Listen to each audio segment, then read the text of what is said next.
Muy buenas tardes, es un honor abrir este encuentro planteado por una larga lista de colectivos y de organizaciones que pensamos que va a ser muy bueno entender mejor y a fondo qué es y qué alcances tiene para nuestras actividades el Acuerdo de Escazú. Para eso hemos invitado al que entendemos que es el que más cerca siguió paso a paso todo este proceso, todo el desarrollo del acuerdo y que en un minutito lo vamos a presentar. Esta reunión va a ser grabada y va a ser subida luego al YouTube de BIOS Argentina. Les invitamos a hacer todas las preguntas que vayan surgiéndoles sobre este tema, escribiéndolas en el chat para al final de la charla ir respondiéndolas. Queremos agradecer enormemente al equipo técnico de FARN por la excelente asistencia para poder estar hoy aquí todos reunidos. Y ahora sí, queremos presentar con un especial agradecimiento a Andrés Napoli, que es abogado por la Universidad de Buenos Aires, a donde es docente. Él es magíster en Derecho Ambiental por la Universidad del País Vasco, España. Es director ejecutivo de la Fundación Ambiente y Recursos Naturales, FARN, editor del informe anual de la FARN y de la revista Pulso Ambiental. Y es director del suplemento de Derecho Ambiental del diario La Ley. Y es representante electo, y por eso está aquí hoy, del público ante el Comité de Negociación del Acuerdo de Escazú sobre el acceso a la información, la participación pública y el acceso a la justicia en América Latina y el Caribe. Gracias de vuelta, Andrés, todo tuyo para exponer qué es, cómo alcanza a nuestras actividades y de qué manera nos puede amparar este Acuerdo de Escazú. Muchas gracias, Silvana. Gracias por la invitación. Bueno, gracias a todas y todos por estar acá esta tarde, por acompañarnos. Nuevamente, gracias Silvana y Claudio por la invitación y Alejandra de FARN por ayudarnos en el hosteo de esta tarde.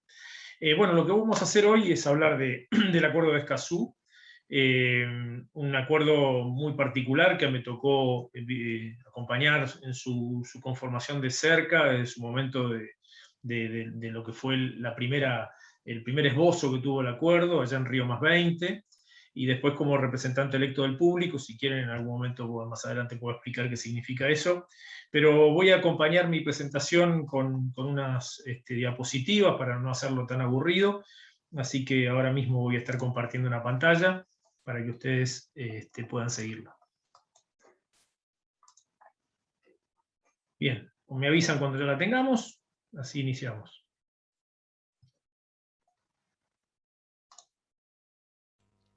Ahí Está está, perfecto, ya. Andrés, sí. Perfecto, bueno, vamos a poner el maximizarla y ya iniciamos. Bueno, el Acuerdo de Escazú básicamente es un acuerdo pensado, desarrollado y planteado para promover tres derechos básicos fundamentales, son los tres derechos que están esbozados en el principio 10 de la Declaración de Río de Janeiro de 1992. Esa declaración que, si la recorremos en algún momento, aquellos que siempre debaten sobre qué importancia tiene o no tiene el soft law, es decir, estas declaraciones internacionales, vamos a ver que estos principios que están ahí en Río forman hoy parte prácticamente de casi toda nuestra legislación interna del país. En el caso puntual del principio 10, por supuesto, distribuido en distintas normas, en la Ley General del Ambiente, en la Ley de Acceso a Información Pública en particular. Es decir, podemos desarrollar varias normas que se han sancionado que cuentan con estos principios. Bueno, el principio 10 de la Declaración de Río plantea que los tres elementos centrales, que el mejor modo de tratar las cuestiones ambientales es con la participación de todos los interesados, que para eso hay que promover un acceso adecuado a información pública y además establecer la oportunidad de participar en procesos de toma de decisiones. Esto es lo que habitualmente entendemos como audiencias públicas, aunque no es el único mecanismo. Y la posibilidad, por supuesto, después, una vez que se toman las decisiones, o incluso antes, la posibilidad de acceder a la justicia en defensa de estos derechos. Bueno, esto es un poco el esquema inicial que tenemos que tener en cuenta, y a partir de ahí, bueno, vamos a recorrer un poco lo que ha sido el Acuerdo de Escazú, que, como les decía, comenzó a negociarse en ese Río +20, ese frustrante Río +20, donde surgieron muy pocas cosas, pero lo que surgió por lo menos es un inicio de negociación entre los países de América Latina y el Caribe, 10 países, Argentina no estaba en ese punto de partida en ese momento, pero esos 10 países comenzaron a sesionar, digamos, a deliberar, a negociar, liderados en su primer momento por Chile, esa cuestión paradójica, ¿no? Chile, la gran locomotora, un poco el promotor del acuerdo, después del famoso caso Claude Reyes, que le había llevado a Chile a la Comisión Interamericana de Derechos Humanos precisamente porque su legislación prohibía el acceso a la información pública o daba cláusulas muy especiales para los funcionarios, como era la posibilidad de que los funcionarios pudieran clasificar la información cuando alguien le pedía información. En este caso, el caso Claude Reyes fue sobre el tema de la mega minería en la alta montaña de Chile, en donde se hicieron pedidos de información y precisamente los funcionarios denegaban la información porque la clasificaban en el momento. Eso llevó a Chile a la Comisión Interamericana y Chile tuvo que cambiar toda su legislación en ese sentido, pero después fue el líder del proceso. Y paradójicamente, como les decía, una vez cerrado el proceso, el gobierno actual de Chile se negó a integrarse como tal, ni siquiera lo firmó al Acuerdo de Escazú. Después lo podemos ver en particular, pero son esas paradojas que suceden. Lo mismo pasó con Costa Rica, en una cuestión menor, en Perú también, o lo que está pasando también en Brasil. Bueno, pero eso se puede charlar más adelante. Cierto es que se iniciaron estas negociaciones porque los países veían que existían muchísimas dificultades en lo que significa tener legislación. Algunos países de la América Latina, pensemos en el bloque de América Latina y el Caribe, ¿no? Muchas veces, lo digo yo, quizás es un tema mío, pero yo cuando pienso en nuestro continente, pocas veces pienso en el Caribe, pienso en América Latina, pero no en el Caribe. Y los países del Caribe tienen una situación muy compleja, muchísimos de ellos no tienen legislación, prácticamente no tienen acceso a la justicia, están bajo el sistema del common law, es decir, que son cosas muy complejas para ejercer derechos. Entonces, ahí tenemos que hay problemas de legislación, hay otros países que tienen mucha legislación, como el caso de la Argentina, hay muchos problemas de cumplimiento, también hay dificultades para ejercer estos derechos, como por supuesto en las comunidades indígenas, los afrodescendientes, muchos problemas en algunos países para que las mujeres también puedan ejercer los derechos en situación de igualdad. Digamos, además de esto se le suman las cuestiones de las crisis económicas, la pobreza que tienen nuestros países, la dificultad para que los temas ambientales ingresen como políticas de Estado, y además le agregamos algo importantísimo que hay que ponerlo y colocarlo a la altura de todo esto, y fue trascendente, la cuestión de los defensores ambientales en la región. Lo vamos a hablar en particular rápidamente después. Yo veo que la región tiene muchos problemas en común, ¿no? Pero tiene muy pocas respuestas en común. Tiene muchos problemas que tienen que ver con la cuestión del cambio climático, en toda la región, tanto en los países del área central, del Caribe, como los costeros, como la cuestión del Amazonas. Eso está vinculado con la pérdida de biodiversidad creciente. Por ejemplo, ahí tenemos un ejemplo que prácticamente se han perdido la superficie de un país en términos de bosque nativo en toda la región, y así sucesivamente. O sea, una gran cantidad de dificultades, ni que hablar de los impactos de la minería, los agroquímicos, los agrotóxicos. Todo eso está compartido en la región, pero la región no tiene respuestas en común. Es decir, cada uno de los países va por su lado. Por eso el Acuerdo de Escazú presenta esta particularidad, ¿no? De agrupar países y buscar respuestas. Vamos a ir viéndolo, pero también hay que sumarle la cuestión de los defensores ambientales. Esa es una situación crítica, muchos de ustedes lo viven en carne propia, a lo que significa ser un defensor, ¿no? Estamos hablando de la situación gravísima que pasa, por ejemplo, los defensores en la Amazonía, en la Guajira colombiana. Se me está agotando la batería y es un problema de enchufe, así que discúlpenme un segundito. Si me disculpan, que voy a verificar esto, que no sé qué es lo que está pasando. Un segundito. Dale, cómo no. De paso les recordamos que toda la charla va a estar grabada y va a estar en el YouTube de BIOS Argentina después de esto para repasar algunos de los temas que por ahí necesitemos volver a revisar. Y Ahí también que volvemos. pongan todas las preguntas que tengan en el chat. En la medida de que Andrés pueda contestarlas sobre el final, serán bienvenidas. Bueno, ahí volvimos con la energía. La cuestión, bueno, como les decía, los defensores en los distintos lugares de la región, la Guajira colombiana, por supuesto en Colombia en general también, en México, en América Central. Bueno, ya todos conocemos estas historias. Nosotros tenemos nuestros problemas que no tienen la gravedad del nivel de asesinatos que tienen en otros lugares, pero también los tenemos y hay que dar respuestas. Entonces, a esto le sumamos la cuestión de los conflictos ambientales, no hay manera de viabilizarlos, como vemos ahí, la región súper conflictiva, sobre todo por el lado de lo que es la cordillera, y en distintos lugares de la región. Entonces, los países comenzaron a ver la posibilidad de iniciar este proceso de negociación, muy impulsado también desde afuera, ¿no? La sociedad civil en general, las organizaciones impulsaron mucho este proceso, por más que muchas organizaciones no lo hayan escuchado. Desde el año 2012 en adelante hubo mucha presión social para esto. Se tomó también como ejemplo lo que fue el acuerdo de Aarhus. El acuerdo de Aarhus, tenemos un acuerdo similar. Yo diría que este acuerdo es mucho más de avanzada y más vinculado a las problemáticas de la región, pero hay uno para Europa en general que se llama Acceso a Información, Participación y Justicia, que es el acuerdo de Aarhus, que se abrió en otras instancias. Y este proceso fue largo, ahí vemos 2012-2018. En 2012 se inició la idea de la viabilidad, después 2 años se trabajó lo que se llaman las reuniones preparatorias, o lo de los puntos focales. Ahí hubo mucha insistencia por parte de la sociedad civil también, las organizaciones se hicieron presentes en todas las reuniones, promovieron, digamos, lo que fueron las distintas declaraciones, que son las que anteceden después al texto de negociación, y en el año 2014 los países decidieron abrir la negociación.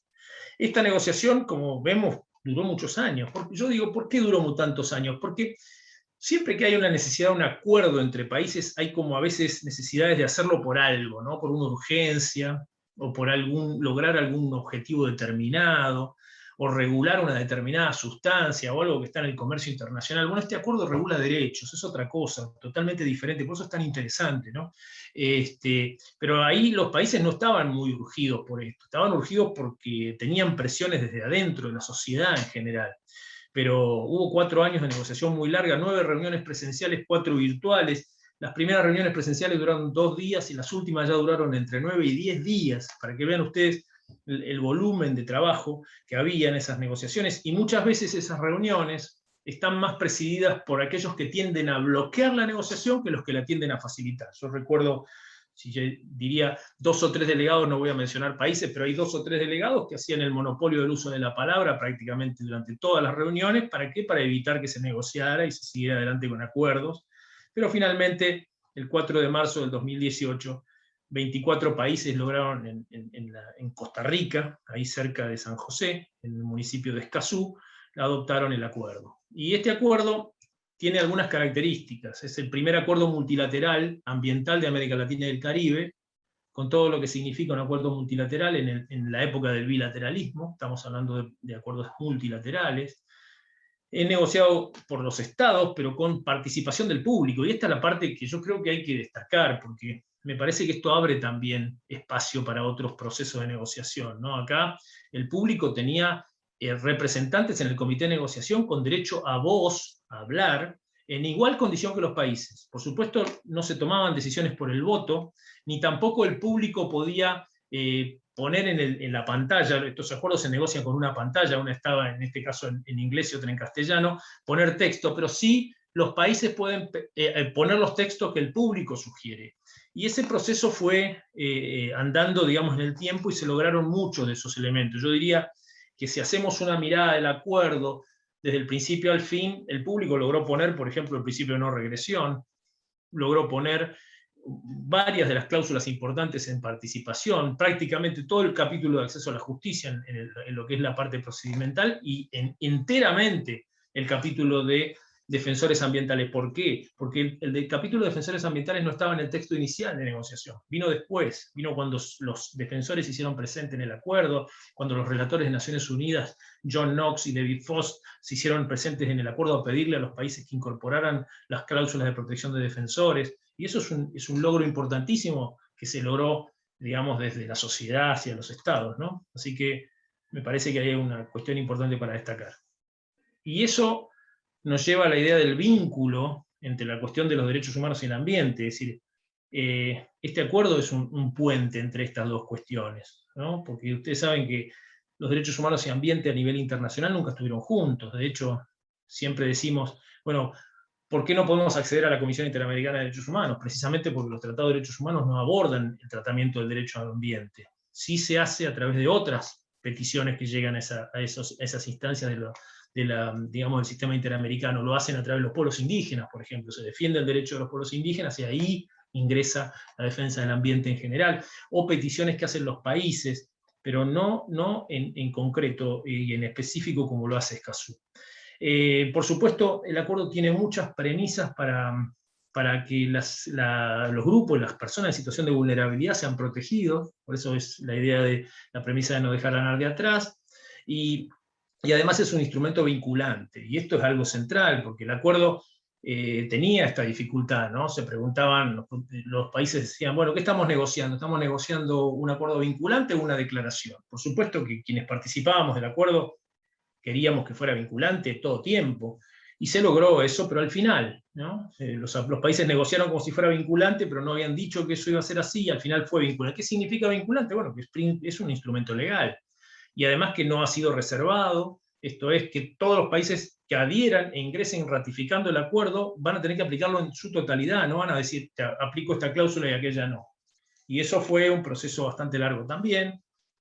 Y por supuesto hablamos de los defensores, que crea cláusulas y estándares para la defensa de los defensores, y fortalece, yo creo, algo importantísimo para la defensa del ambiente, como es el multilateralismo. Esto es la obligación de multiplicidad de países, de proteger algo en concreto. No es un vis a vis entre un país y el otro. Esos son los elementos que yo veo positivos del acuerdo.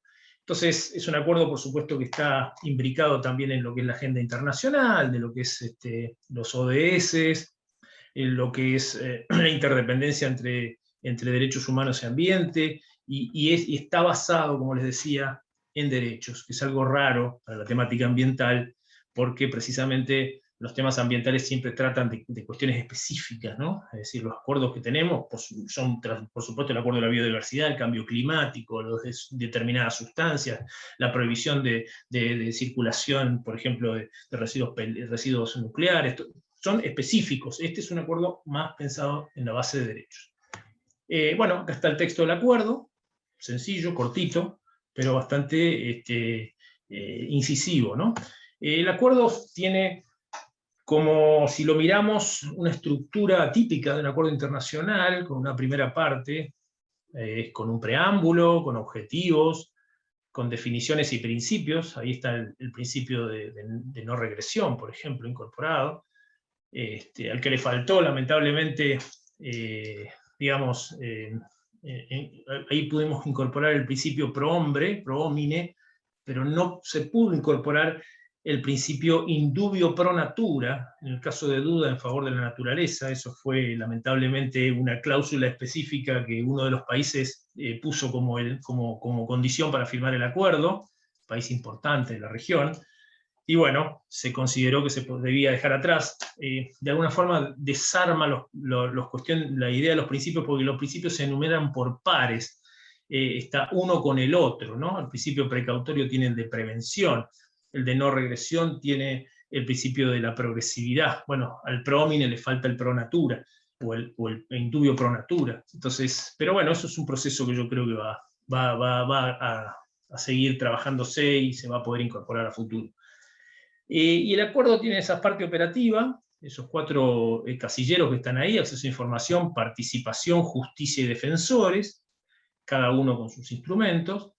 Tiene una parte transversal, que es el fortalecimiento de capacidades, porque es verdad que si los países no tienen legislación o no implementan la legislación, entonces hay que ver de qué manera se puede hacer eso, y eso fundamentalmente en muchos lugares pasa por fortalecer capacidades, por cooperar, por hacer que los procesos se den dentro de los países. Y después, como les decía, perdón, el acuerdo no es solamente un texto, ¿no? El acuerdo no es solamente la ley, digamos, el acuerdo de Escazú, sino que el acuerdo es también una instancia internacional, que es la conferencia de las partes, que es el comité de cumplimiento, de aplicación y cumplimiento, que son las 2 instancias que van a estar viendo qué pasa en los países, es decir, donde se van a hacer reuniones cada 2 años, donde los países van a tener que ir a decir qué dijeron, donde el público se va a poder dirigir al acuerdo y va a poder de alguna forma decir si los países están diciendo verdades o no están diciendo verdades, donde va a haber un comité de cumplimiento que va a estar mirando cada una de las cosas que hagan los países, y de alguna forma el público, las personas, la sociedad, le va a poder dirigir comunicaciones y decir, mire, acá no está pasando esto, acá está pasando esto otro, o el juicio que yo gané no se implementa, o no me dan información, o la participación es una pantomima, o todo lo que habitualmente conocemos. Ahora vamos a tener una instancia internacional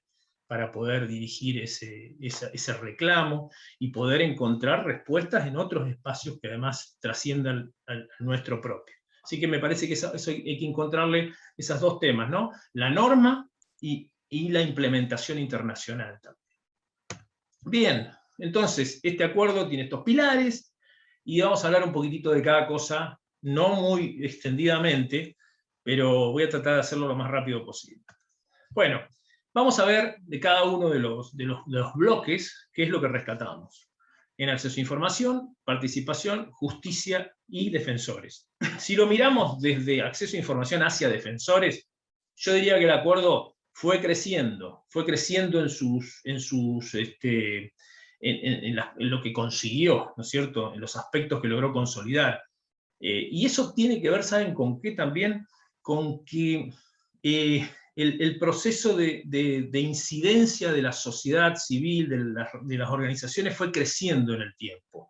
Y fue creciendo porque se logró entender cómo era la negociación internacional, pasamos de la pelea, de todo el tiempo pelearnos con los países, a tratar de empezar a incidirlos, y ese proceso fue andando. Y yo digo, si miramos las bases que conseguimos, los derechos que conseguimos en cada lado, creo que menos en acceso a información, un poco más en participación, muchísimo más en acceso a la justicia, hay un capítulo novedoso en defensores.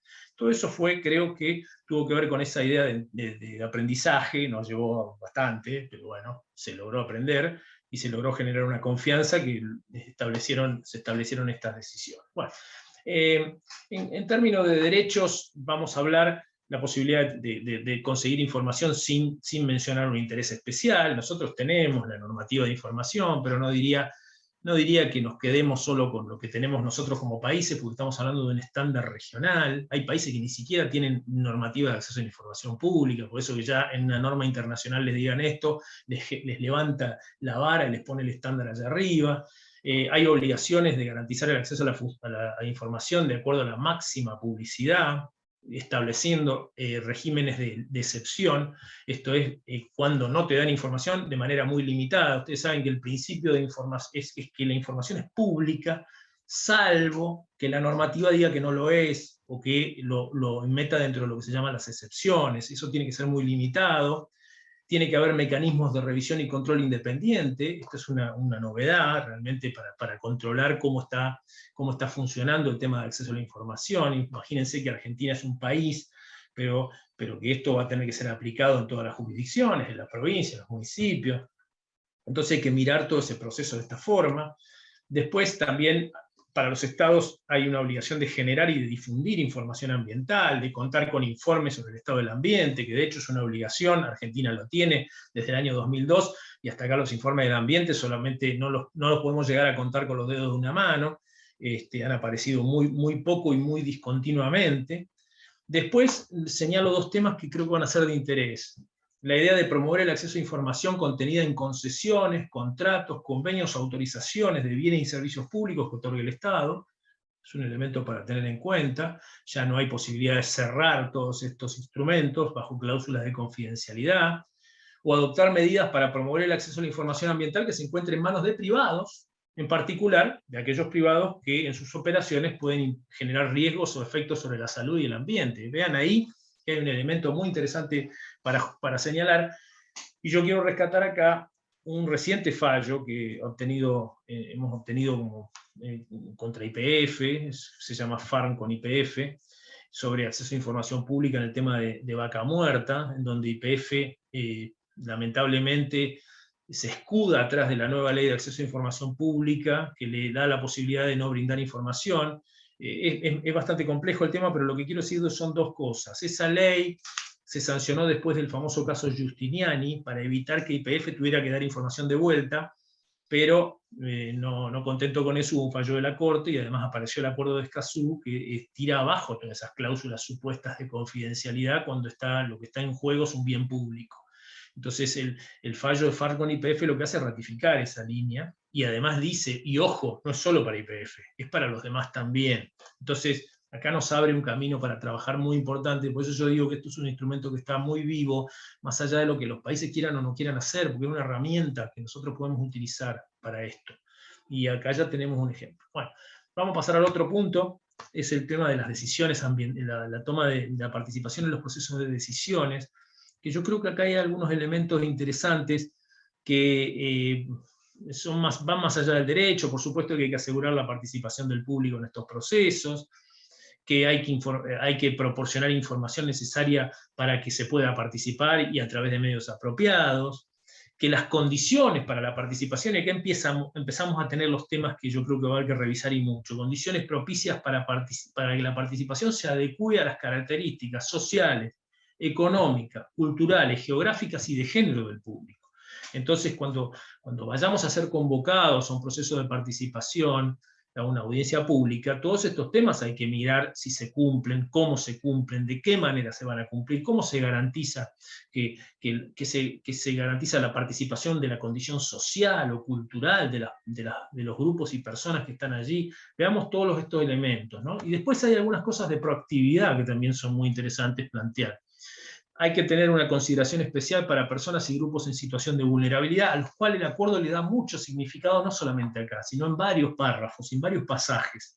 Por eso no es un arrebato que tiene el artículo 7, sino que dice esfuerzos para identificar y apoyar a las personas en grupos de situación de vulnerabilidad y darle formatos adecuados para que participen.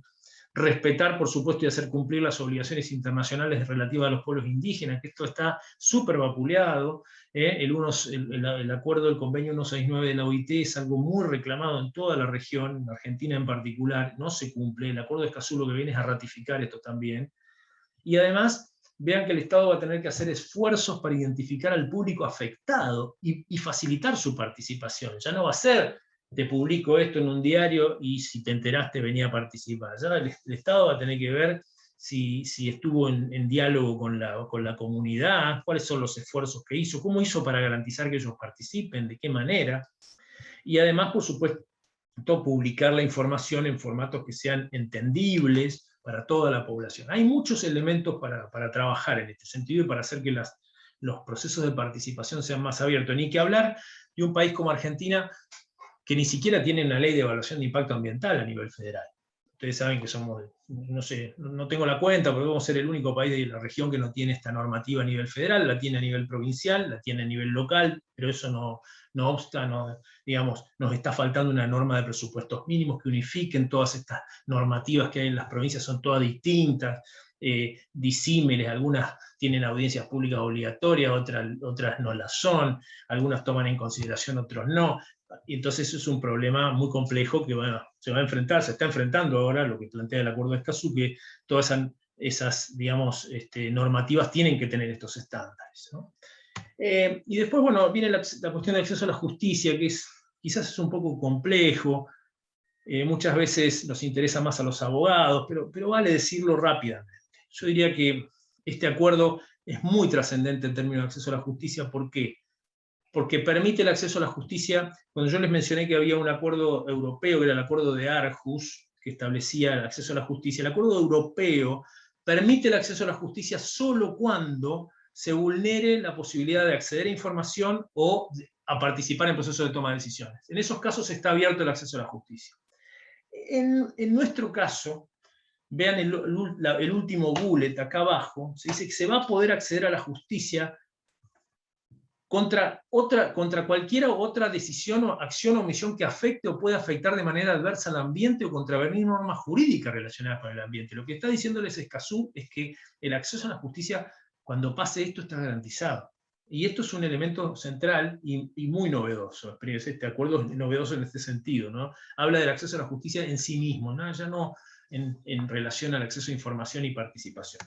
Y para eso brinda una serie de elementos que digamos, ya con Néstor Caferata lo hemos compartido, porque estuvimos charlando mucho a lo largo del proceso, que se establece lo que es el debido proceso ambiental. Es decir, el acuerdo de Escazú nos va dando una guía de cómo establecer un debido proceso ambiental, porque el debido proceso que nos garantiza el código de procedimiento en cualquiera de las materias que querramos tratar, no tiene establecidos los elementos específicos que tiene que tener la cuestión ambiental. Y nos habla, por ejemplo, el Acuerdo de Escazú de la necesidad de contar con órganos especializados en materia ambiental. Esto pueden ser fiscalías especializadas, esto pueden ser tribunales administrativos especializados, esto pueden ser tribunales ambientales, pero ya hay que ir en esa línea y empezar a recorrer ese camino, ¿no? Después también nos habla de procedimientos efectivos, que no tengan costos prohibitivos.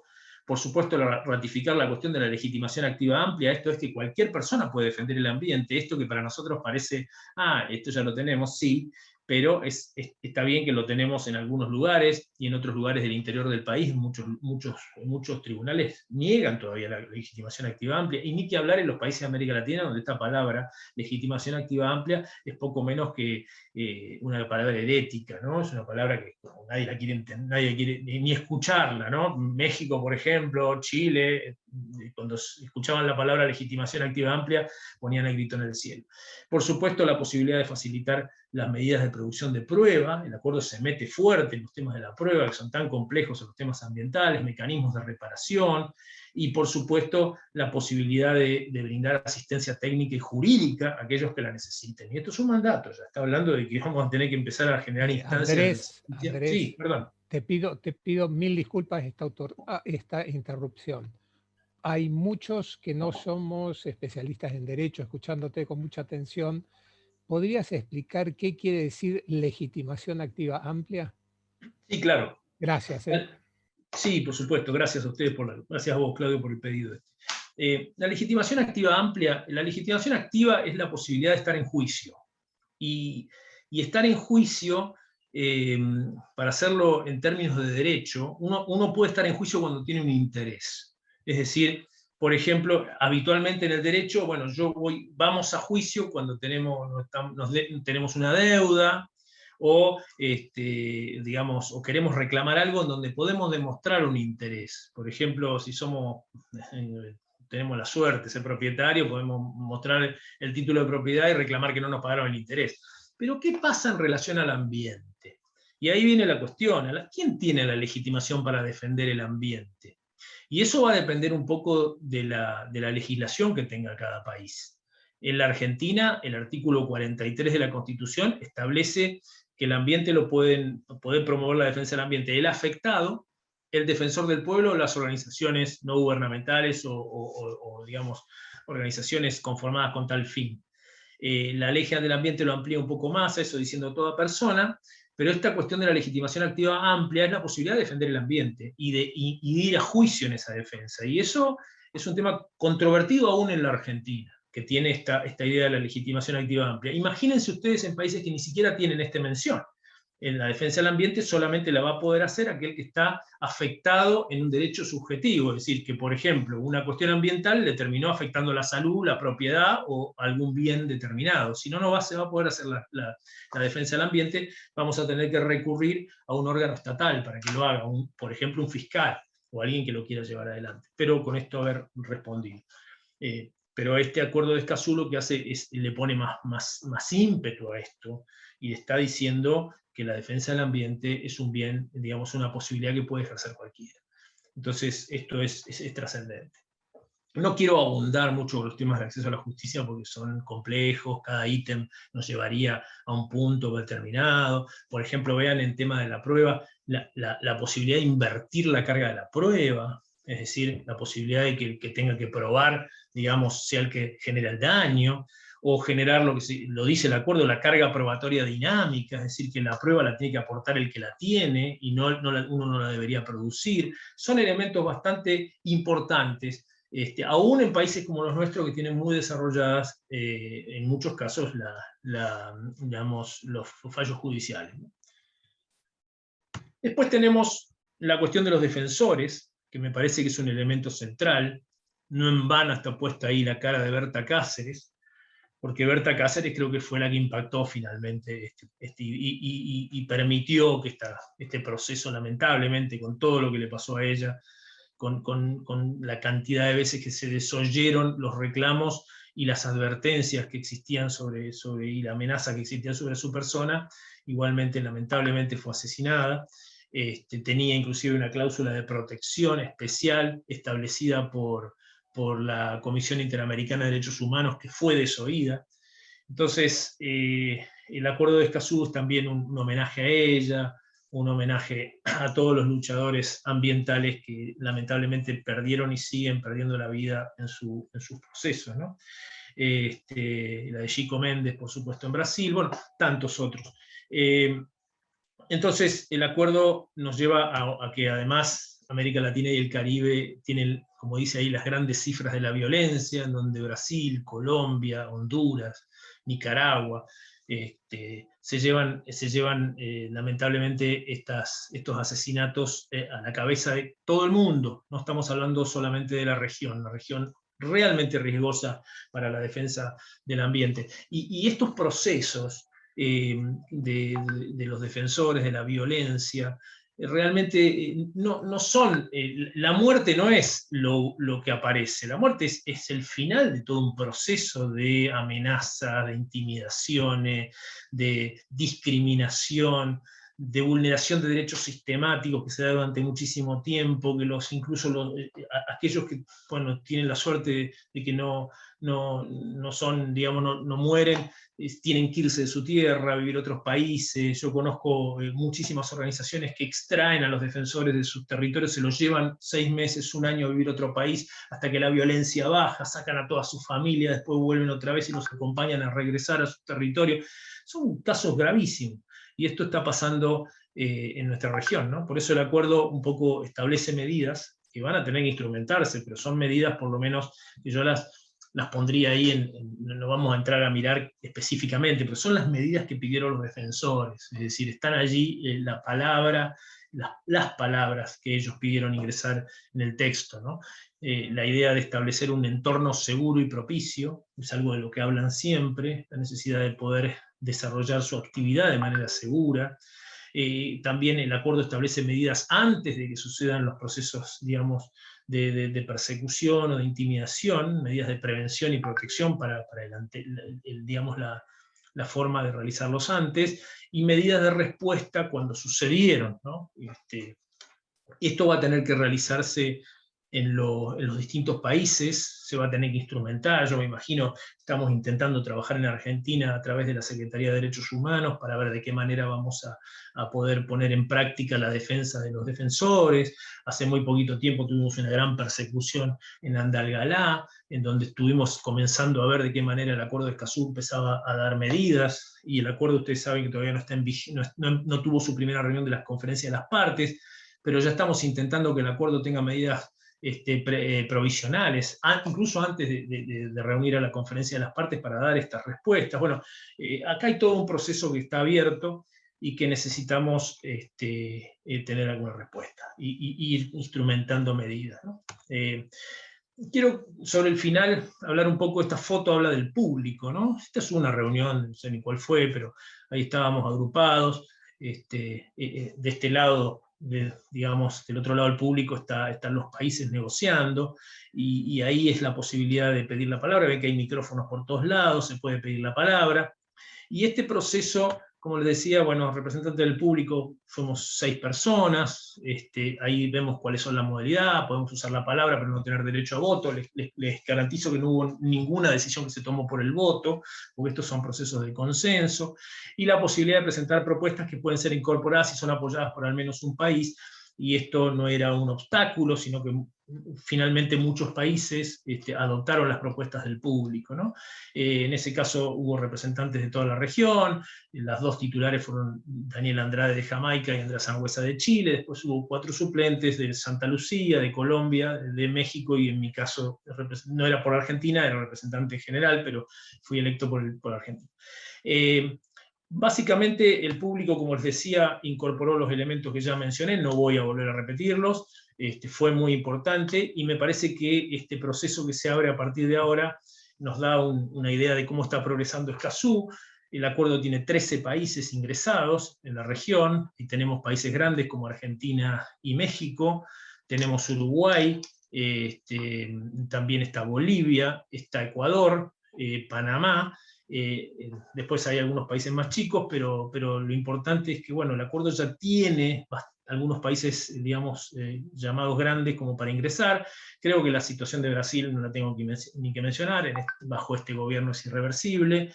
Perú ha habido un avance muy importante digamos, de lo que es el sector de Fujimori, que bloqueó el acuerdo, bajo la idea de que el acuerdo era una avanzada de Naciones Unidas para quedarse con la Amazonía peruana. Eso finalmente permeó en casi todos los legisladores y logró, digamos, hacer que el acuerdo se rechazara. En el caso de Paraguay lo mismo, a través de lo que fue un proceso donde la Iglesia planteó algunas observaciones y después fue tomado por el sector productivo, fundamentalmente el agronegocio, que bloqueó el acuerdo. Pero bueno, estamos ante un acuerdo dinámico que habrá que ver cómo evoluciona, y el caso de Chile, que es un tema de una decisión política del gobierno de no firmar. Así que bueno, con esto voy terminando.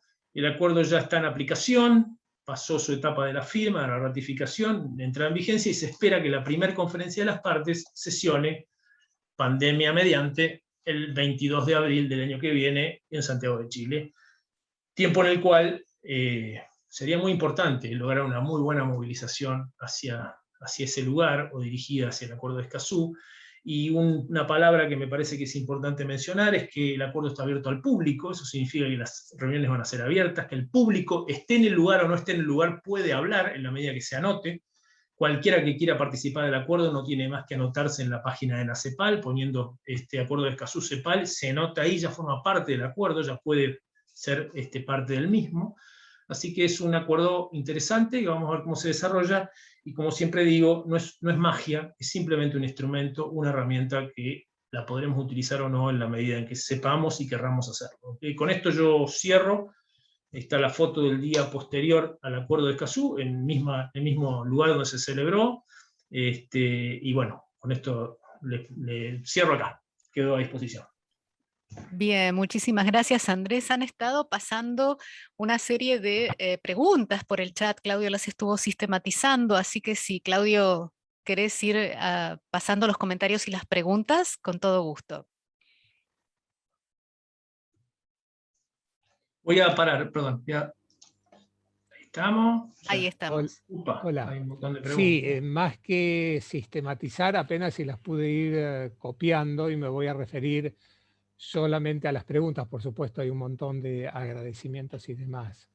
Y hay dos personas que me gustaría que hicieran algún comentario en particular. Una es Enrique Leff, que nos está escuchando desde México, y también está Fabián Maggi, que es un abogado que nos está dando una mano, nos está patrocinando algunas causas para que nos comente. Nos interesa sobre todo, digamos, cuál es el impacto en el territorio que tiene el Acuerdo de Escazú, es decir, cómo los militantes ambientales en el territorio sentimos que nos favorece, qué es lo que podemos hacer con ello concretamente, que es una gran inquietud que hay en la militancia en general. Bueno, comento las preguntas, ¿sí? De Adriana Contarini. Dice, en nuestra ciudad, 9 de julio, el municipio está por instalar un relleno sanitario en un predio cedido por la provincia. Y a pesar de los reiterados pedidos de informe sobre los estudios de impacto ambiental y mencionando las leyes que nos otorgan el derecho a esa información, no nos responden o lo hacen con evasivas. Suponemos que no la tienen. El Consejo Deliberante está de acuerdo, aún la oposición está de acuerdo con el relleno, ¿no? ¿Qué otras instancias habría para frenar este proyecto que se ubica sobre un predio que está sobre una napa que trae agua a la ciudad? Bien. ¿Querés que vayamos respondiendo o haces tú un raconte? Sí, ahí hay un comentario de Nico F., que no sé qué quiere decir F, dice, qué lástima eso, acá por suerte tenemos antecedentes con el caso Amarras de Gualeguaychú. Sí, el caso Majul, perfecto. Sí. Sí, me parece que está bueno comentar, sí. Bueno, estando Fabián Maggi acá, no sé, digamos, voy a simplemente a mencionar los instrumentos que nos da Escazú, pero bueno, yo creo que Fabián es un artífice de muchos de los casos judiciales, digamos, de gran éxito en el país, así que hacia él también nos puede complementar. Yo diría que ya no existe la posibilidad de la evasión, digamos, de la información tiene que estar a disposición del público. Lo que hay que hacer, y siempre recomiendo, es cuando hacemos un pedido de acceso a información, invocar la normativa específica, porque si no es como entregarle un papel a alguien, no se obliga, digamos, a nadie si no se invoca la normativa. Hay que invocar la normativa, hay que invocar el acuerdo de Escazú. Hay una multiplicidad de modelos de acceso a la información pública en la página de FARN, los pueden hacer un paste y copy, adaptarlo a su situación y contar los plazos a partir de allí. La ley establece como mucho 30 días hábiles, como 45 corridos para recibir la información, y si no hay que ir a reclamar a la justicia. Eso como primer paso. Y el segundo paso, por supuesto, ya la cuestión de plantear las acciones judiciales en defensa de territorios que no deban ser, digamos, instalados rellenos sanitarios en lugares que no son aptos. Bueno, hay que recurrir a la justicia. El acuerdo también tiene instrumentos para que eso sea viable, y reclamar las instancias de participación y que se cumplan los mecanismos que el propio acuerdo establece. Pues yo creo que ahí es bueno siempre tener un colega, un abogado que nos vaya ayudando un poco en decodificar la normativa, pero yo siempre soy de los que creen que digamos, las acciones judiciales acompañadas de respaldo público tienen 10 veces más posibilidad de éxito que aquellas que no tienen ningún respaldo. Así que hay que trabajar en conjunto, uno y lo otro siempre va bien de la mano. Bien. Fabián, cuando estés, por favor, en condiciones de participar, decinos, ¿sí? que te estamos reclamando. Claudio, acá estoy, los estuve bien. escuchando atentamente durante todo el tiempo. ¿Qué tal, Andrés? ¿Cómo te va? Un gusto saludarlos a todos. Coincido plenamente con lo que exponías recién. La verdad que es extraordinario contar con este acuerdo, con esta herramienta innovadora en muchos aspectos, que transita por estos 3 ejes fundamentales que vos recién expusiste, Andrés, y hay muchas cuestiones novedosas que las iremos conociendo, implementando y viendo cómo funcionan en el trámite diario, ¿no?, de los conflictos ambientales. Pienso, por ejemplo, en lo que tiene que ver con la participación ciudadana, que históricamente se aplicó ante un nuevo proyecto, ¿no es cierto? Y el acuerdo de Escazú, si no interpreto mal, dice que deberá garantizarse la participación ciudadana en la ampliación de los proyectos ya existentes y en la renovación de las habilitaciones ambientales. Esto genera un escenario muy prometedor, ¿no? Va a haber que trabajar mucho para que el Estado reconozca este derecho, porque hemos visto que paralelamente a la ratificación de este acuerdo, que por ejemplo, entre otras instancias, y hablando también de participación ciudadana, expresamente la establece para las negociaciones internacionales que puedan afectar el ambiente. Paralelamente a eso, el propio Estado Nacional que había aprobado este acuerdo estaba celebrando los acuerdos por las megagranjas porcinas sin haber garantizado ese derecho. Así que, nada, celebramos, es un instrumento muy nuevo, muy auspicioso. Vamos a ir viendo qué sucede en la práctica.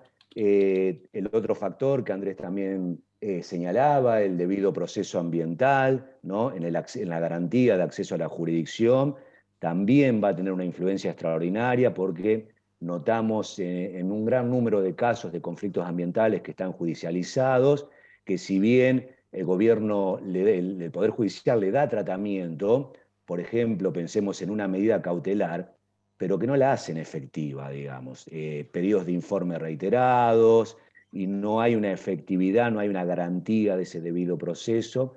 Creemos que acá tenemos un refuerzo más que esperemos poder aprovecharlo. Esto es un poco en líneas generales, y cerrando ya mi intervención con respecto a la custodia de los defensores de derechos ambientales. También celebramos eso, porque si bien es cierto, como dijo Andrés, no tenemos tasas altas de homicidios en este sentido, si bien algunos se pueden haber pueden haber ocurrido quizás por conflictos ambientales, pienso en el Mocás, en Santiago del Estero, bueno, pero si bien no es necesario llegar a una instancia de extrema gravedad como la pérdida de una vida humana, sí somos testigos y sí percibimos un hostigamiento, una persecución, inicio de causas en los tribunales de ética, en los colegios de abogados, bueno, distinto tipo de presiones que recibimos aquellos que estamos trabajando en la defensa del derecho humano a un ambiente sano. Así que esto es una herramienta más que fortalece este trabajo que estamos realizando entre todos. Gracias por permitirme hablar.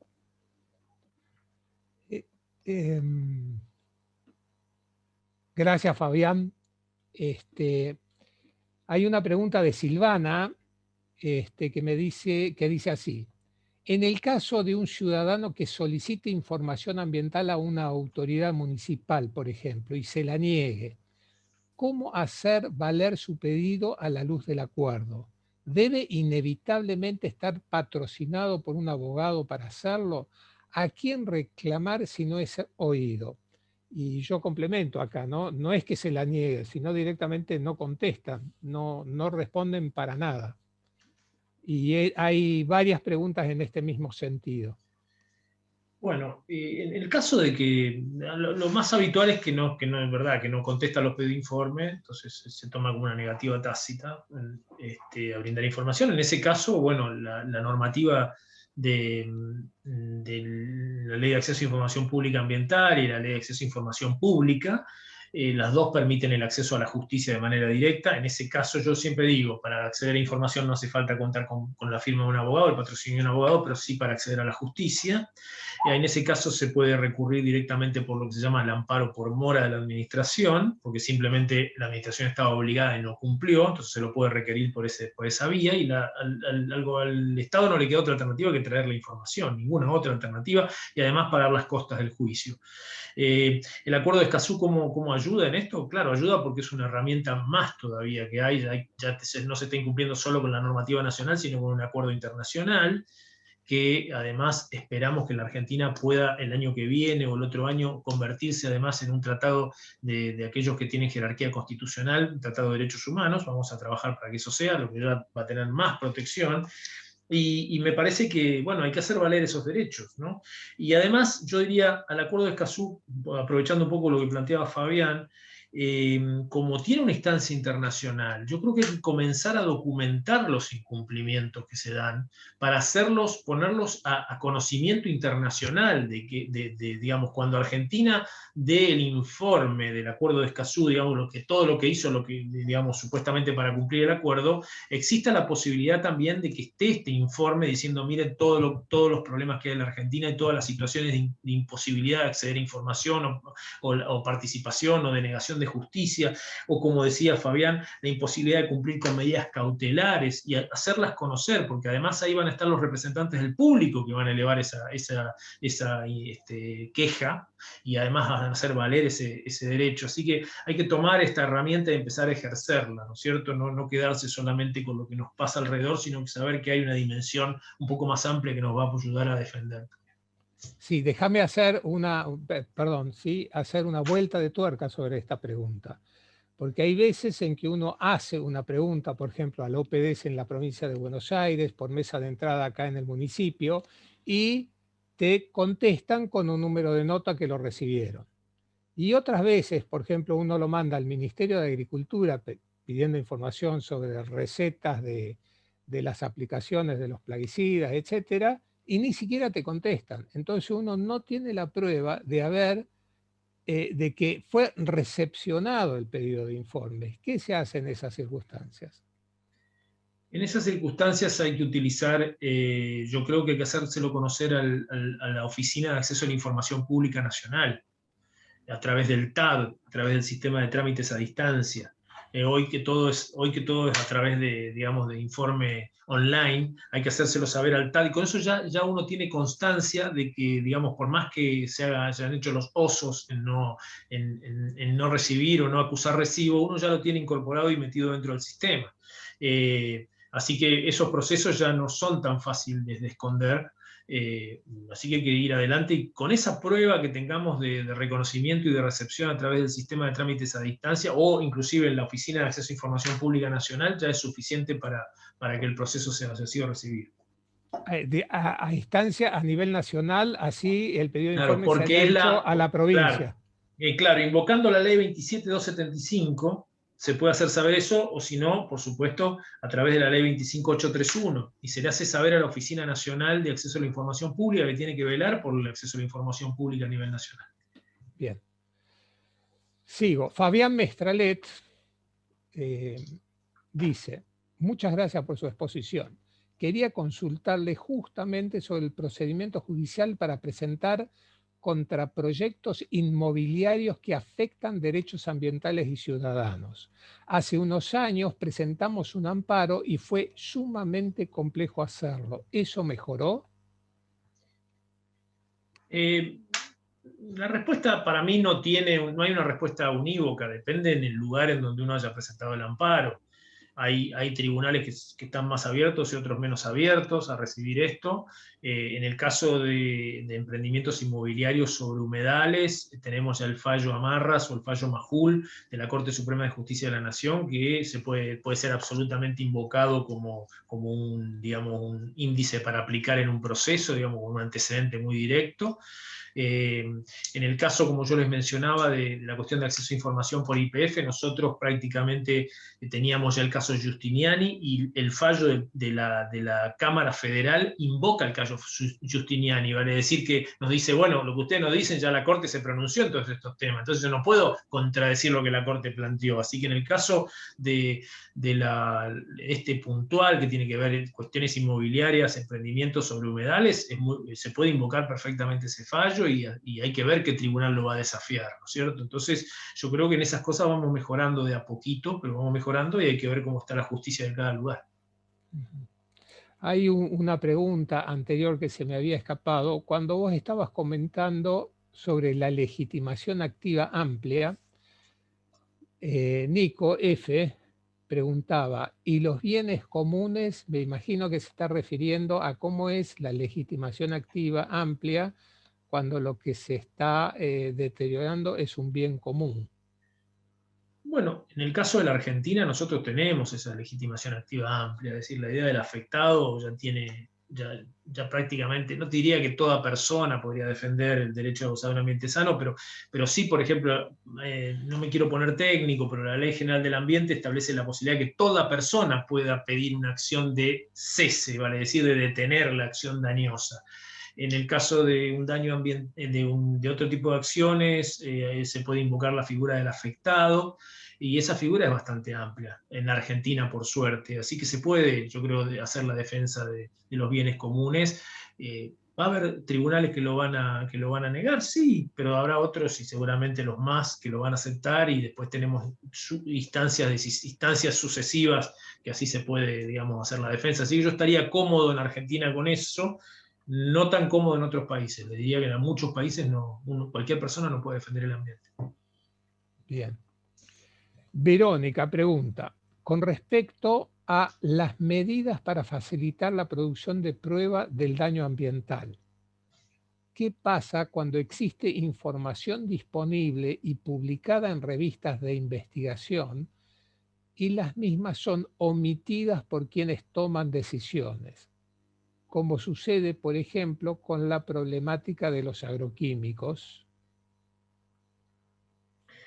Bueno, es un tema, la problemática de los agroquímicos precisamente debe ser de las más complejas de todas, porque lamentablemente tenemos ciencia que sí y ciencia que no. Entonces esa ciencia que no muchas veces se usa para defender derechos, o intereses, perdón, no derechos, intereses que ciertos sectores judiciales quieren defender. Yo siempre digo que si hacemos una estadística de cuántos jueces, sobre todo en la provincia de Buenos Aires, tienen campo y aplican agroquímico, creo que no queda ninguno en condición de fallar. Entonces, sepamos que esto es un proceso, digamos, que hay que irlo desarrollando, que no es lo mismo hablar de agroquímicos hoy que haberlo hecho 10 años atrás. Entonces estamos avanzando en este tiempo difícil, pero hay que hacer valer todas esas pruebas, hay que hacerlas valer, todos esos elementos hay que hacerlos valer, y cuando no tengamos respuestas favorables, como les digo, el acuerdo de Escazú nos abre la instancia de ir para arriba, de presentar eso a nivel internacional, de pedirle al Comité de Cumplimiento de Aplicación del Acuerdo de Escazú que cuando esté constituido, que venga a hacer una visita in situ a los lugares en los que tenemos los problemas. Entonces, digo, se nos van abriendo herramientas, se nos van abriendo instancias, no digo, no tomemos el Acuerdo de Escazú como algo que va a solucionar, no va a solucionar nada, nos va a dar una herramienta más para trabajar. Sí, y te hago una pregunta vinculada con esto. ¿Qué es lo que pasa con los conflictos de interés? ¿Puede un juez que tiene un interés dictaminar, fallar en el sentido en que vos estabas diciendo? Es decir, por otro lado, en la provincia de Buenos Aires no tiene una ley no me acuerdo cómo se llama, de responsabilidad pública, o no me acuerdo bien cómo se llama la ley a nivel nacional. Sí, la ley de la provincia de Buenos Aires no adhirió. Por eso, entonces, bueno, ahí ¿qué nos está faltando? Nos está faltando presión pública para que la provincia lo adopte el tema. Nos está faltando, ¿cómo se llama?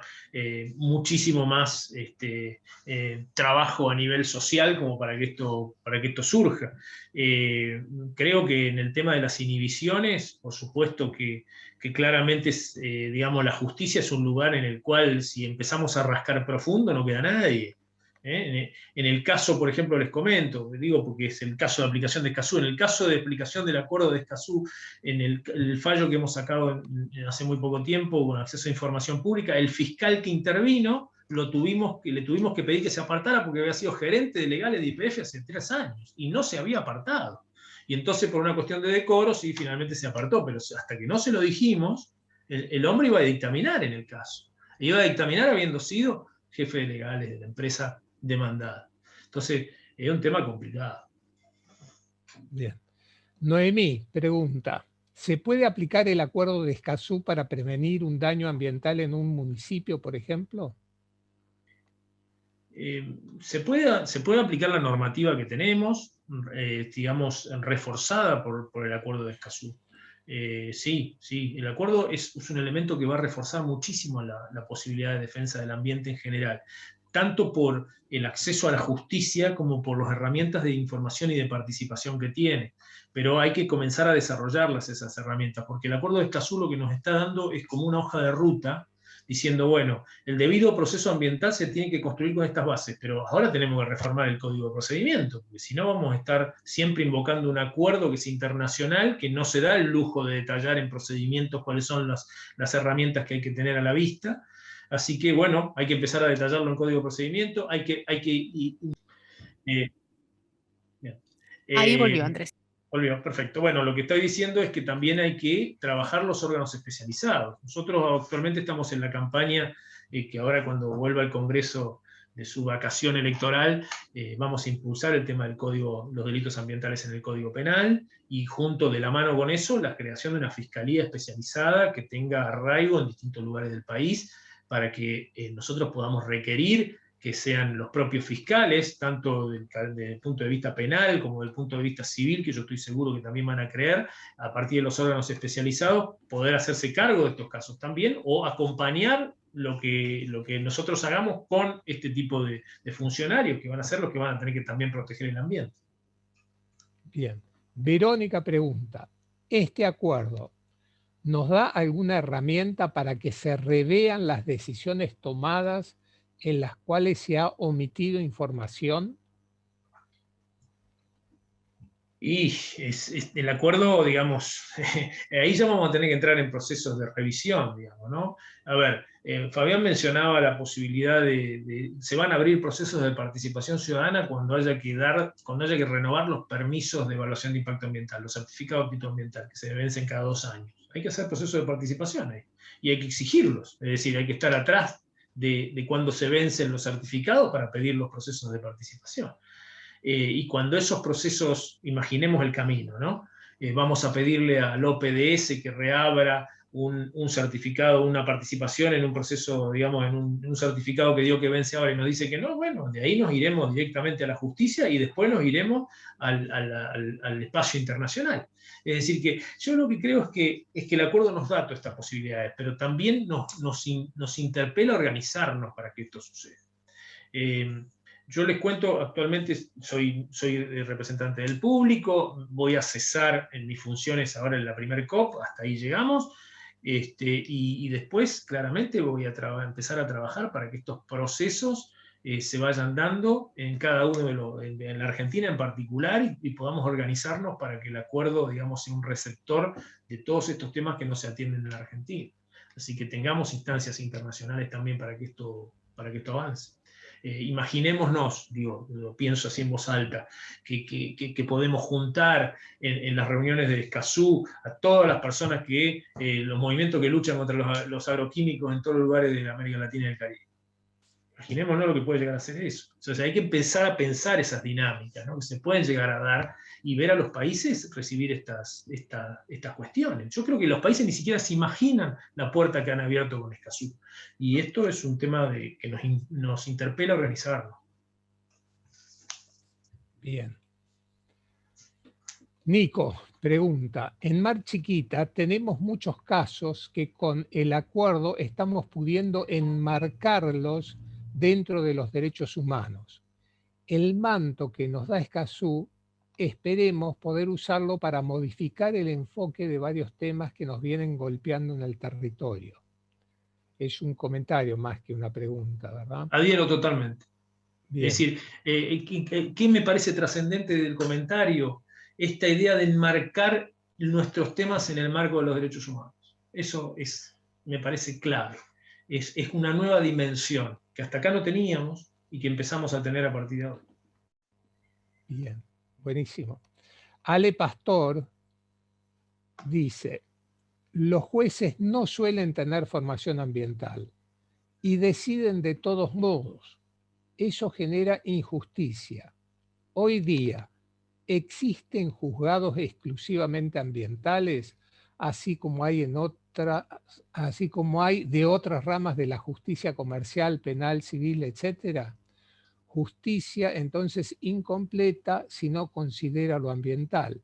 En caso de que no, ¿se está en camino de la conformación de juzgados fiscalías ambientales? La formación de los abogados que no aborda lo ambiental también es un defecto a solucionar. ¿De qué manera? No puedo menos que compartir eso. Está claro que en el universo la temática ambiental de abogados en general y de jueces en particular es desconocida. Tenemos la suerte de tener una corte bastante activa en el tema, que no es como algo bueno, digamos, pero no alcanza. No hay justicia, no hay juzgados ambientales, más allá que el juzgado que es recientemente creado en Salta. Lo que pasa es que ahí tampoco tenemos que dejarnos engañar, porque muchas veces los juzgados ambientales se crean al revés. Los crean las empresas para evitar que digamos, la justicia avance mucho sobre los temas. Es el caso de Chile, por ejemplo. En Chile existe la justicia ambiental y se creó precisamente para contrapesar a la superintendencia, digamos, minera de Chile, que era muy fuerte con el tema de las empresas mineras. Entonces le pusieron un tribunal de contrapeso, tribunal ambiental. Entonces, si me tomaría ¿qué es lo que debería avanzar primero? Yo creo que debería avanzar más el Ministerio Público, el Ministerio Público, los fiscales fundamentalmente, trabajar mucho más en fiscalías ambientales antes que en juzgados ambientales, que no sé qué resultado pueden llegar a tener. Así que ese es el proceso para mi gusto. Bien. Silvana pregunta, y esta pregunta tiene apoyo. En el caso Picorelli, de los 1000 metros, cuyo tema de fondo es la progresividad, post Escazú, ¿no debiera la Corte cerrar el caso dando por buenos los famosos 1000 metros? ¿Qué se estaría esperando? Sí, claramente la cuestión de la progresividad tiene que ser aplicada. El tema es que a eso hay que decodificarlo. En la Corte te puede decir 1000, otra te puede decir 500, y yo creo que vale la pena plantearlo. Así que yo estimo que los abogados que tienen el caso a la mano creo que deberían deberían echar mano del principio de no regresión, que, como dice Michel Prie, el primer instrumento internacional que admite el principio de no regresión. Hay que utilizarlo a morir. Y si les digo algo, esto es como una infidencia, ¿no? El principio de no regresión lo pudimos sostener aun cuando uno, si lee el acuerdo, no debería estar en el acuerdo, porque los principios ambientales propiamente dicho, digamos, pueden estar en las legislaciones, pero los acuerdos no sé si deberían estar. Y eso nos lo había advertido uno de los principales bloqueadores del acuerdo, el delegado de Colombia, que decía, esto no tiene razón de ser de estar acá, ni el principio precautorio ni el de no regresión. Y sin embargo logramos sostener el principio porque me parece que era más una declaración internacional la que queríamos plantear, que estuviera presente ahí como un instrumento, y ahora que está presente hay que hacerlo valer. Yo creo que hay que empezarlo a bajar a la realidad del principio de no regresión, porque hasta acá tenemos el de progresividad, pero el de no regresión es clave, es el complemento ideal para el de progresividad. Bien, no sé cómo estás, tengo algunas preguntas más, Andrés. Y son preguntas complicadas, pero bueno. Bueno. Hacemos lo posible. Sí. Ale Pastor dice, creo que Escazú es una herramienta, pero que no sabemos usarla los ciudadanos. Y si corre por cuenta del Estado justamente difundir, garantizar, comunicar su uso, ahí hay un obstáculo difícil de sortear para los ciudadanos comunes que vemos mil cosas sobre las que pedir al menos información, la pedimos, no la dan. Y ahí quedó todo. No sabemos qué hacer los ciudadanos con eso, creo yo. Bueno, comparto, creo que ninguno de nosotros sabe mucho sobre Escazú, es decir, esto tiene mayo, junio, julio, tiene 4 meses de vida Escazú, entonces es súper nuevo, vamos a tener que ir viendo de qué manera. Acá tenemos muchas preguntas, por ejemplo. La pregunta que yo le hago al ministro Cabandier siempre es cómo va a implementar Escazú en un país federal, en un país en el cual hay una multiplicidad, digamos, de situaciones que se dan en el territorio adentro. Es decir, ¿cuáles son las iniciativas que tiene el gobierno nacional para implementar Escazú? Hasta el momento no hay absolutamente ninguna.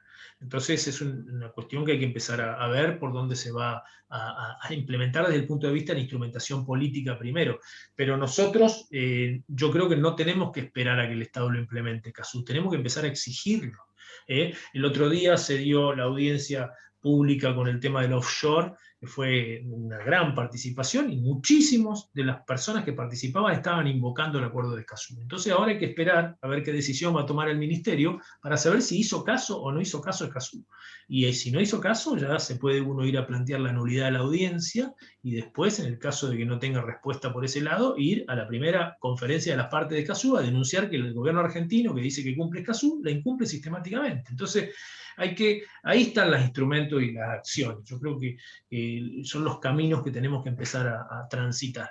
Y me imagino que los países, cuando vean la primera COP, se van a sorprender mucho. Y bueno, hago las últimas preguntas que copié y cerramos. Hay un saludo que espero que nos pueda dar una persona muy especial y un comentario también. Tengo más o menos unas 6, 7 preguntas más. Dice de CECIAP, son unas siglas, no sé quién es. Dice, en provincia de Buenos Aires hay una oficina especial, Dirección de Acceso a Información Pública. Allí puede requerirse información y denunciarse cuando otros organismos no cumplen. Estaría bueno que dieras alguna información adicional, por ejemplo, una dirección de correo o una página web, por ejemplo. Después, from Ana Ambrogi, de San Martín de los Andes. Dice, cuando los jueces provinciales niegan el derecho a dar y dan razón al Estado, ¿se puede recurrir directamente al acuerdo? Siempre se puede recurrir, digamos, al acuerdo van a poder llegar aquellas reclamos que ya no tengan razón de ser en el país. Es decir, cuando estemos imposibilitados de progresar ya por tomar una decisión, o se haya tomado una decisión que es contraria al acuerdo. En ese caso vamos a poder pedir esta intervención. Lo que pasa es que en este momento yo no podría anticipar el procedimiento, porque lo que se está discutiendo, estamos en este momento en reuniones virtuales, estamos discutiendo los procedimientos, el procedimiento de la conferencia de las partes y el procedimiento, en principio, para elegir el comité de cumplimiento, que esperamos que sean expertos realmente en la materia y que puedan atender los reclamos que existan. Entonces, sí, yo digo, hay que esperar ahora al año que viene, cuando ya estén en marcha estas cuestiones, y comenzar a elevar nuestros pedidos y nuestras quejas allí. Bien. Adriana Contarini, no sé si esto que dice es una ironía o un comentario. Dice, la ciencia que no tiene conflictos de interés. Da la impresión que es una ironía, por lo menos en este contexto. Y Verónica dice, y en el caso de jueces que tienen campos, ¿no hay conflicto de interés? Me parece que eso ya lo comentaste, ¿verdad? Para mí está clarísimo el conflicto de interés. Bien. Ale Pastor dice, los mecanismos difundidos de participación ciudadana en provincia de Buenos Aires, puntos suspensivos, son increíbles. Hasta parece que son ilegales, al menos inaccesibles, sobre temas tan sensibles como la construcción de escolleras en la costa de Mar Chiquita. La consulta pública se publicó un tanto oculta para participar en algo parecido a una audiencia pública que no es tal, ya que no es participación en el proceso de confección del proyecto y los requisitos son demasiado exigentes para que acceda en verdad cualquier ciudadano interesado. Sobre este punto, no me quiero olvidar. Hasta acá, no, digamos, si bien es cierto que la ley 11723 de la provincia de Buenos Aires es, como decimos, es antediluviana, no repara ninguna de las normas que surgieron post reforma constitucional, la Ley General del Ambiente, etc.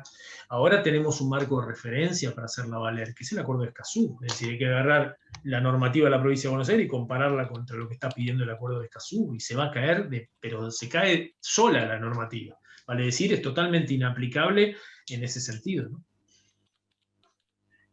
Bien. Ya estamos terminando, tranquilo Andrés, por favor. No, estamos sacando el jugo. Al contrario, es un gusto. Bien.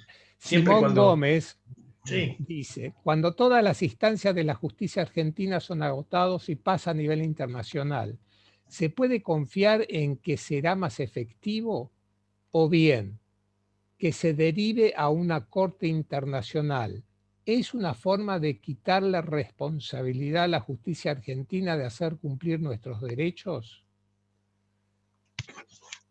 Bueno, es una pregunta fuerte, digamos. Yo estoy seguro que las instancias internacionales no van a suplir la inoperancia local, digamos. Yo creo que es una instancia más de trabajo. Yo no lo veo a Escazú en este momento generando una corte, lo veo a Escazú generando un proceso de revisión.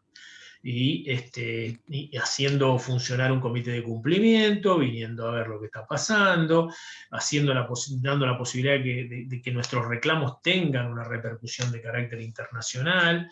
Y bueno, es un proceso para mí. No está pensado Escazú en un sistema de corte, está pensado en un espacio de resolución de situaciones conflictivas, que vamos a ver cómo se operan. Bien.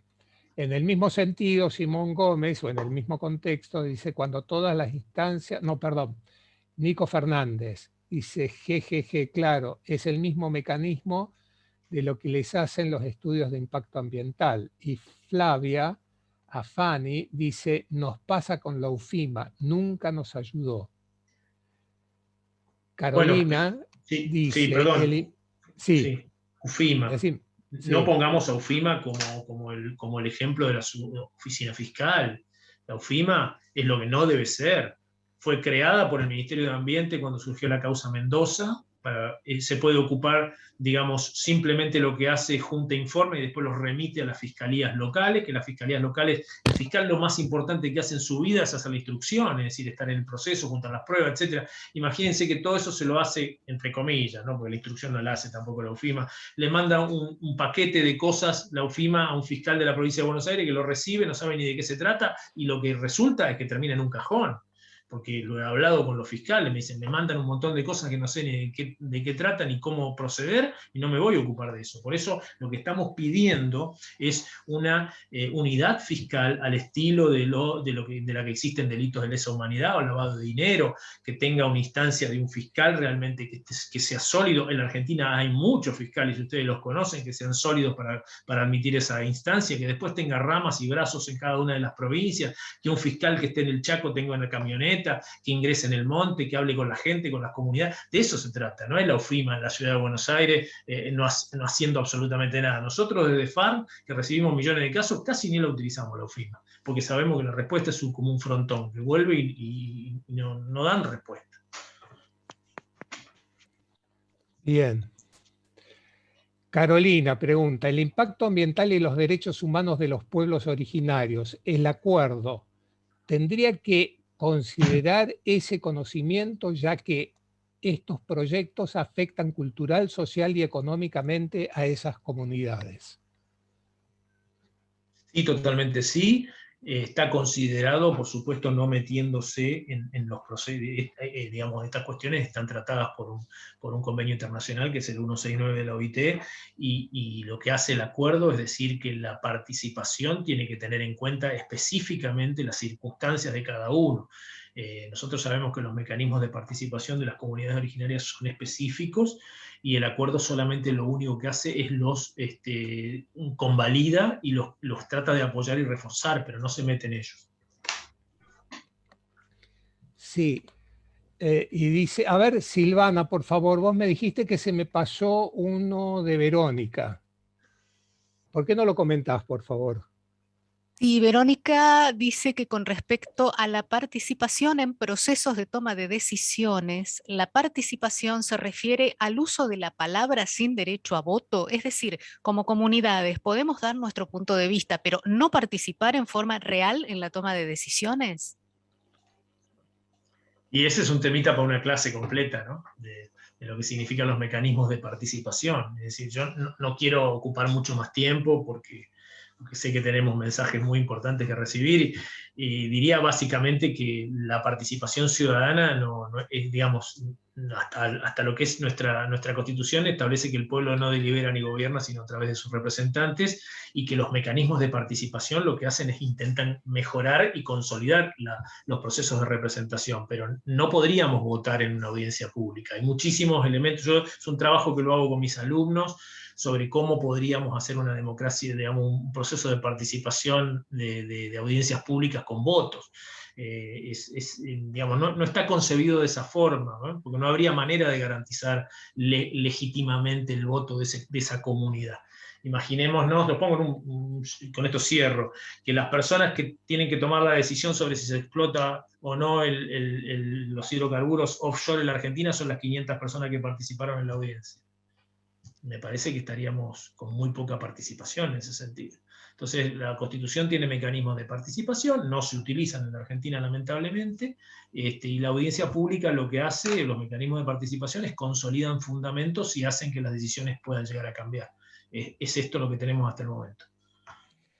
Sí, me permito complementar tu comentario. Yo participé activamente en la redacción y en la discusión de la ley de audiencias públicas, la ley número 5 de la Ciudad de Buenos Aires. A 6. Y el tema es que una audiencia pública, supongamos, decíamos en ese momento, para instalar un hipermercado en un barrio, ¿no? Alto impacto ambiental con audiencia pública. ¿Cuánta plata? Es un proyecto del orden de los 10 millones de dólares. ¿Cuánta plata hace falta para comprar a la audiencia pública? Y después resulta ser que las conclusiones de la audiencia pública van a ser obligatorias. Entonces es muy complicado, ¿no? Muy complicado. Realmente. Lo que dice, y corregime si está mal, Andrés, por favor, es que las conclusiones o las recomendaciones de la audiencia pública tienen que ser tenidas en cuenta por la autoridad de aplicación. Y si no las sigue, tiene que explicar por qué. Y si no explica por qué, las consecuencias o los actos administrativos sucesivos o posteriores son nulos de nulidad absoluta. Y eso es lo que hay que hacer valer. Lo que pasa es que requiere de un esfuerzo adicional, ¿no? Así es, ley 25.675, lo has dicho con una claridad que no tengo nada para agregar, simplemente decir que eso hace a lo que es el fundamento y la validez de un acto administrativo, lo que es la causa de un acto administrativo. Si la audiencia pública dijo una cosa y el gobierno tomó otra decisión y no lo fundamentó, se cae por nulo el fundamento, el acto administrativo. Bien. Claudio, ¿tenés más preguntas? No, hasta ahí había dicho, creo que está todavía, déjame verificar, estaba con nosotros Enrique Leff, que quería saludarnos, pero no lo veo. Es que ha tenido que salir, sí. Sí, acá está. Enrique, ¿estás? ¿Le pudiste dar micrófono? Bien. Estoy. Uy, qué lindo. Bien, qué bueno. Bienvenido, Enrique. Gracias, Silvana. Sí. Aquí estoy escuchando, tratando de aprender, tratando de entender y llevarlo a la reflexión de eso que necesitamos transformar, no solamente modificar un poco, ¿no? Y ciertamente el ámbito jurídico es quizás el más rezagado en la respuesta social para darle un vuelco a la historia y defender los derechos que se dicen de la naturaleza, pero que son los derechos de la vida, y donde pues quienes estamos afectando los derechos de la vida en el planeta son nuestras formas de intervención sobre la naturaleza, y donde pues la racionalidad que gobierna el mundo, la racionalidad económica, jurídica, pues a lo largo de la historia han reducido el sentido y los valores de la naturaleza al valor económico, por una parte, en el sentido económico, y en el sentido jurídico, pues al sentido del derecho individual, positivo, privado, todo eso que hoy en día viene cuestionado por el cuestionamiento, digamos, de esta historia metafísica que se ha instrumentado a través de esos dispositivos de poder que gobiernan al mundo.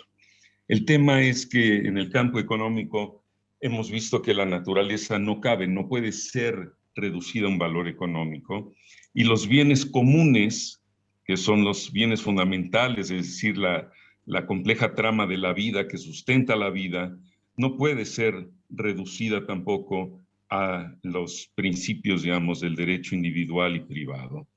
Yo celebro que se haya establecido un nuevo instrumento que abre las puertas, más que resuelva, digamos, que haya resuelto, digamos, un nuevo instrumental para realmente acoger y responder en la defensa de los bienes, de los derechos colectivos a los bienes comunes de la humanidad.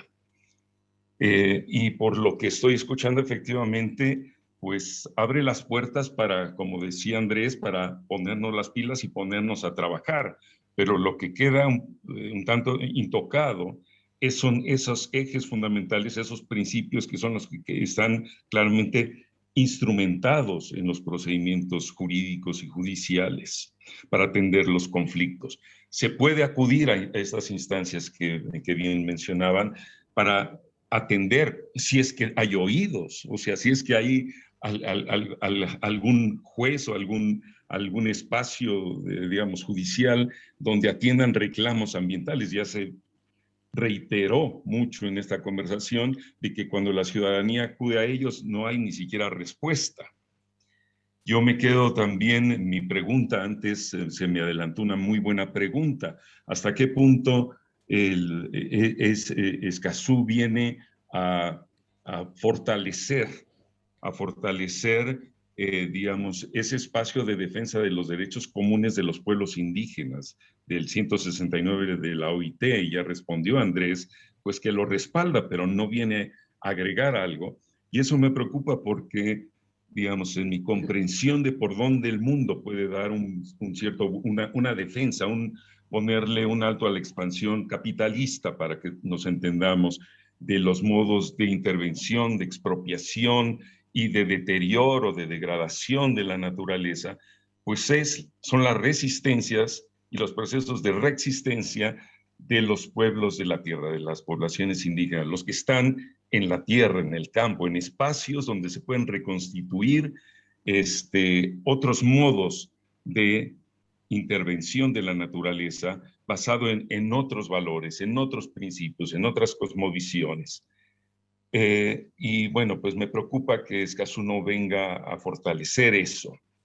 Y bueno, pues yo tendré que estudiar detenidamente el acuerdo de Escazú para tener otras preguntas más precisas, pero lo que oigo ahora, pues veo que está, por un lado, abre las puertas a acuerdos internacionales, como hace unos pocos años se abrió la idea de un Tribunal Internacional de los Derechos de la Naturaleza, pero hoy en día los derechos de la naturaleza, ahí donde están instituidos y constituidos, Bolivia, Ecuador, junto con la OIT, junto con el derecho a la información previa, informada, etcétera, llegan a ser en algunos casos herramienta suficiente para la defensa de los derechos territoriales de comunidades tradicionales. En el caso de Ecuador se han dado recientemente algunos de esos casos. ¿Por qué? No porque el instrumental jurídico esté dispuesto a ello, sino porque se acude a un juez y el juez, en pocos casos, está suficientemente sensibilizado para dictar un fallo en favor de la comunidad y en contra de una empresa minera, por ejemplo, ¿no? Pero bueno, obviamente estamos otra vez apenas en la antesala de entrarle al corazón de la estructura jurídica, de los procedimientos jurídicos, para darle un vuelco de este instrumental, de este cuerpo jurídico que está anclado en los derechos individuales, privados, etcétera, etcétera, para tener procedimientos más, no sé, más activos, a los cuales se pueda acudir más directamente en defensa de los derechos colectivos. Eso que hoy se dice es que son difusos. Bueno, son difusos porque efectivamente la ontología, el mundo, la comprensión del mundo en el que vivimos, no cabe lo múltiple, lo diverso, lo otro. Cabe nada más lo que es reducible a valor económico monetario del mercado, o lo que se reduce a reclamos de derechos individuales, donde la colectividad se fragmenta en derechos individuales de personas, no de colectividades, y, vuelvo a decir, de los bienes comunes de la humanidad. Entonces, pues esa es, digamos, mi intervención. Saludarlos, Claudio, Silvana, ahora Andrés, alegrarme de que esté vivo el debate, pero tenemos muchísimo que hacer en el campo jurídico. Gracias, Enrique. Muchas gracias por tus palabras. Muchísimas gracias, Enrique. La verdad fue como dice nuestro común amigo Edgardo, fue un bonus track impresionante tu participación, ¿sí? Por favor. Muchas gracias de corazón. Te pasas, como dicen. Bueno, bien, Andrés, gracias por invitarme. No, a ti, Enrique, Gracias, por favor. Carlos. Y a Andrés, por supuesto, el agradecimiento de haber estado 1h40 hablando de todo esto y aclarando y contestando todo. Hay un montón de mensajes así celebratorios en el chat que están dando cuenta de que ha servido y que es tan útil y tan necesario de repetir este tipo. No es que te estoy diciendo que vas a tener que venir a decir todo de nuevo, no te preocupes, pero digo, este tipo de acercamiento de las herramientas a la gente, a las personas, porque a veces parece algo tan ajeno, tan distante, tan inalcanzable, que nunca se piensa en utilizar y realmente se es víctima muchas veces de la violencia del sistema que hace que la gente se quede sin voz, sin voz, con Z, ¿no? Entonces, bueno, en ese sentido te agradecemos muchísimo por todas estas herramientas y todo tu tiempo. Bueno, muchísimas gracias por la convocatoria. No tengo nada más que agregar después de haberlo escuchado a Enrique. Que siempre lo leemos, tener la oportunidad de escucharlo es más que un lujo. Así que, bueno, en mi caso, ratificar, digamos, la idea de que el acuerdo es simplemente una herramienta, de que comparto absolutamente el rezago que hay en la disciplina legal y jurídica en todo sentido. Y que cuanto más dificultades tengamos, muchísimas más ganas de luchar tenemos que tener. En mi caso, si tuviera allanado los caminos, me dedicaría realmente a lo que me gusta, que es jugar al fútbol. Así que por ahora le voy a seguir dando un poquito más al derecho y al activismo, por lo menos mientras pueda. Y por suerte tener gente que viene, digamos, yo no hablo de las inferiores porque usted tiene abogados muy expertos, pero que surgen como nuevos caminos de gente que está luchando mano a mano en el territorio y sí, conociendo las herramientas, como ya conocemos gente que hay aquí, y ustedes todos en los grupos que integran, bueno, es una celebración para mí. Gracias por la convocatoria. Gracias de vuelta, gracias a FARN por haber facilitado toda la parte tecnológica con tanta gentileza realmente, porque lo han hecho muy generosamente y queríamos agradecerlo también. Y a todos los que estuvieron hasta ahora, se quedó casi todo el mundo hasta el final. Así que bueno, muchísimas gracias y hasta la próxima.